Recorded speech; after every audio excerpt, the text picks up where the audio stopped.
Ivoiriennes, Ivoiriens, mes chers compatriotes, c'est toujours avec un immense honneur et une très grande joie que je m'adresse à vous au moment de la commémoration de l'indépendance de notre pays. Parce que la date du 7 août est chargée de symboles, de valeurs, d'émotions gravées dans les cœurs et dans les esprits de chaque Ivoirienne et de chaque Ivoirien. Le 56e anniversaire de l'indépendance de notre pays est l'occasion de nous rappeler les choses essentielles pour la consolidation du pacte social qui existe entre tous les Ivoiriens. Essentiel aussi pour l'évolution de notre pays vers une nation moderne. À ce stade de mon propos, je voudrais marquer une pause et revenir sur les événements récents que nous avons vécus. Il y a une quinzaine de jours, dans plusieurs villes de notre pays, plus spécifiquement à Bouaké. Ces événements nous interpellent et rappellent deux valeurs essentielles qu'il nous faut cultiver davantage. Il s'agit des notions de civisme et de responsabilité. Mes chers compatriotes, les décisions parfois difficiles que nous prenons peuvent entraîner chez vous de l'incompréhension. Les difficultés quotidiennes que vous vivez peuvent mettre à l'épreuve votre patience. Je vous comprends parfaitement. Et vous avez le droit d'exprimer vos inquiétudes, votre mécontentement. L'État a le devoir de prêter une oreille attentive à vos demandes. C'est l'engagement que j'ai pris et vous pouvez continuer de me faire confiance. Je serai toujours à votre écoute.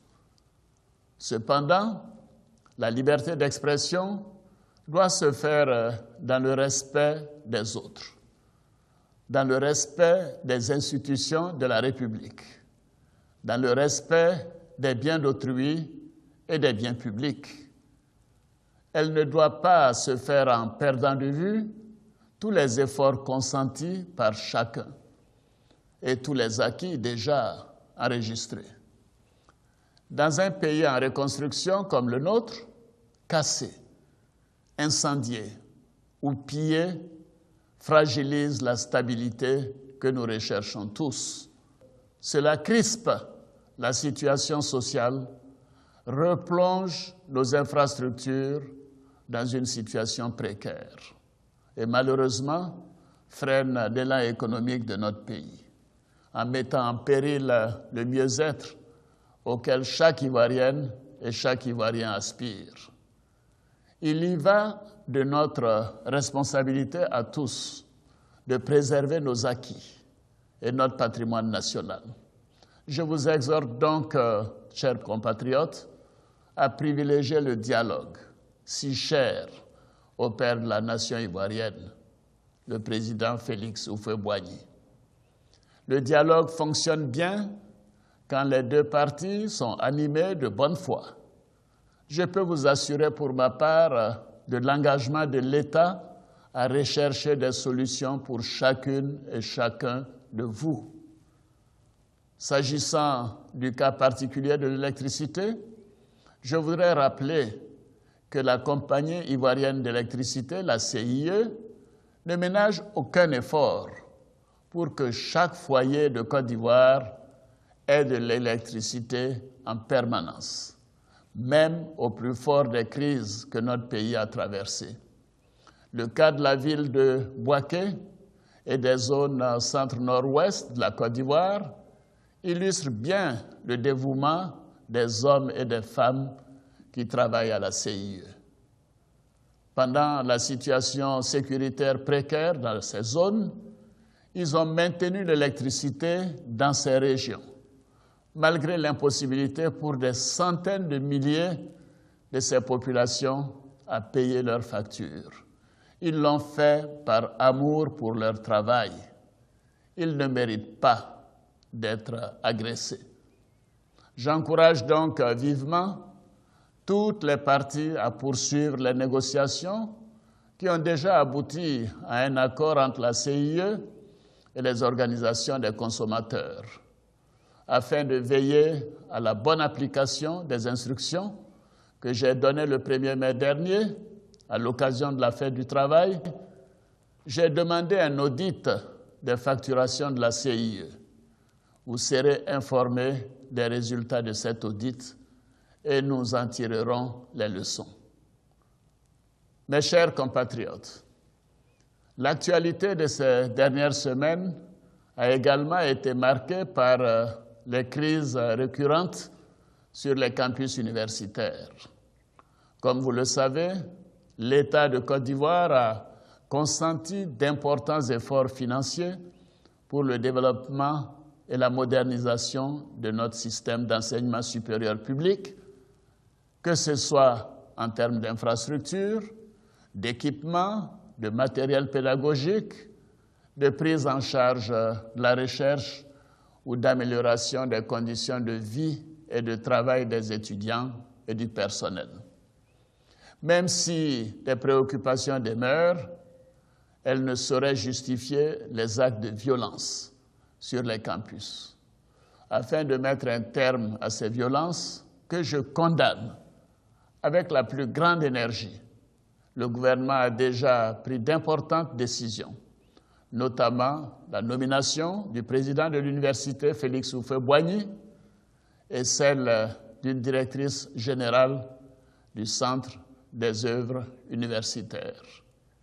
D'importants efforts seront consentis à nouveau pour la poursuite de l'amélioration des conditions de vie et de travail des étudiants et des enseignants.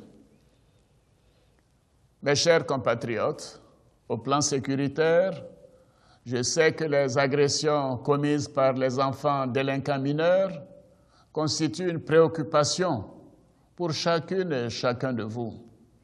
Afin de venir à bout de ce phénomène, j'instruis la police d'organiser des patrouilles régulières dans les quartiers d'Abidjan ainsi que dans les villes de l'intérieur et d'agir avec fermeté pour que ces enfants ne sévissent plus et ne constituent plus une menace pour nos populations. Parallèlement à ces opérations, un programme de réinsertion sociale en faveur de ces enfants a été mis en place afin de rétablir les liens avec leurs familles, leur inculquer les valeurs civiques et morales et les aider à retourner à l'école ou à apprendre un métier. Ces mesures de resocialisation permettront d'annihiler définitivement cette menace. Mes chers compatriotes, en dépit de nos efforts en matière de sécurité, notre pays a été durement frappé par ce mal planétaire qu'est le terrorisme. L'attentat de Grand Bassam a été un moment de grande douleur pour tout le pays. La réprobation a été unanime et mondiale, comme dans d'autres situations survenues, tant en Europe que dans des pays frères africains. En cette tragique occasion, nos forces de défense et de sécurité ont su faire face avec courage au péril de la vie de nos soldats. Je voudrais à nouveau leur rendre un hommage appuyé.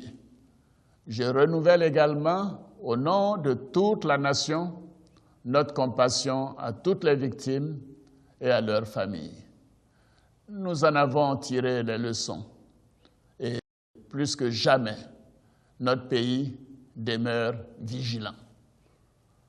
Au demeurant, pour triste qu'elle fût, cette action lâche n'a pas eu l'impact négatif que ses auteurs espéraient. Notre pays demeure une destination sûre. Notre économie connaît une forte croissance, parmi les plus élevées au monde. Tous les indicateurs le traduisent éloquemment. Cette performance est reconnue par les grandes institutions qui ont vocation à évaluer les politiques macroéconomiques. On peut dire que nous sommes sur la bonne voie pour réaliser un nouveau miracle économique. Je voudrais affirmer, sans triomphalisme, mais avec fierté, que notre pays a renoué durablement avec la prospérité. Cependant, nous n'allons pas relâcher nos efforts. Bien au contraire, les résultats obtenus et reconnus par tous doivent nous inciter à travailler davantage. Chers frères, chères sœurs, mon objectif est de faire en sorte que vos conditions de vie continuent de s'améliorer chaque jour davantage, que les fruits de la croissance de notre pays soient redistribués de façon plus équitable. C'est pourquoi le gouvernement a fait de la lutte contre la vie chère une priorité. J'ai donc décidé de débloquer des fonds importants pour apporter un appui aux producteurs de vivriers afin d'augmenter la production des denrées alimentaires de base que sont le manioc, la banane ou encore la tomate. Ainsi, nos marchés seront régulièrement alimentés pour que les prix baissent. Par ailleurs, je me félicite de la baisse annoncée des prix du transport. Je remercie nos parents transporteurs pour cette importante contribution. J'invite les autres corporations à suivre leur exemple.